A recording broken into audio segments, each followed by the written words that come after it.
روز 7 دکامبر سال 2022 در شبکه‌های اجتماعی ثبت ویدیوی لحظه جنجال سه دختر ظاهراً نابالغ در اصفهان نشر شد.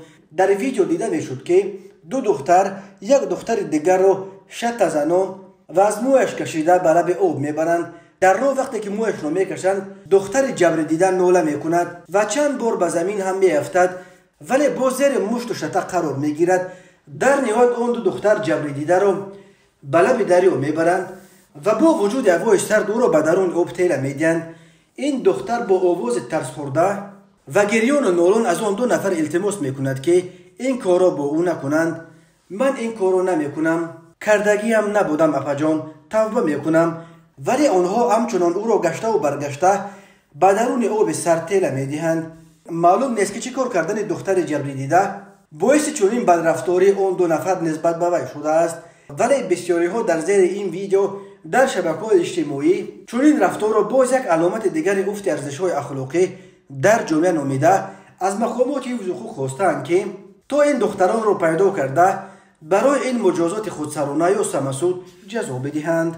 الکی صبح 8 دکامبر مرکز مطبوعات شبکه یکم میلیس شهر اصفهان با نشر یک اطلاع ویژه خبر داد که شخصیت اشتراکچیان این حادثه معین گردید.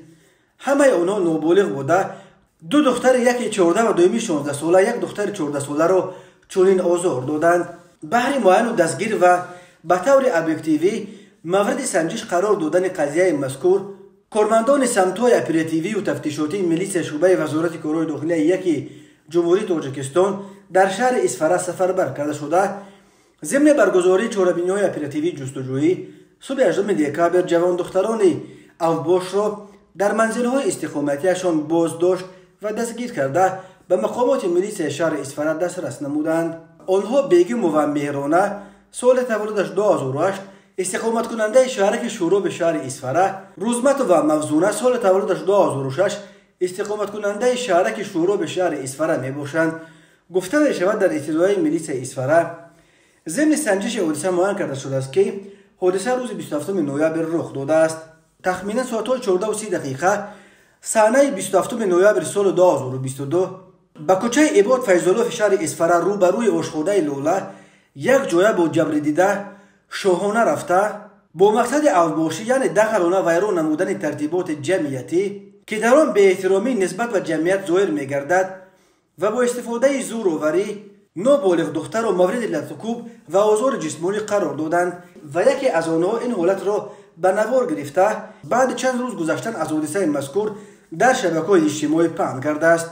گفته می شود در ادامه خبر میلیس اصفهان گفت نسبت به دختران دستگیر شده چاره‌های قانونی اندیشیده می شود، ولی این میلیس اصفهان هم درباره سبب از گریبان اون دختر گرفتن این دو ساکن شهر شوراب در اطلاعش چیزی نگفته است.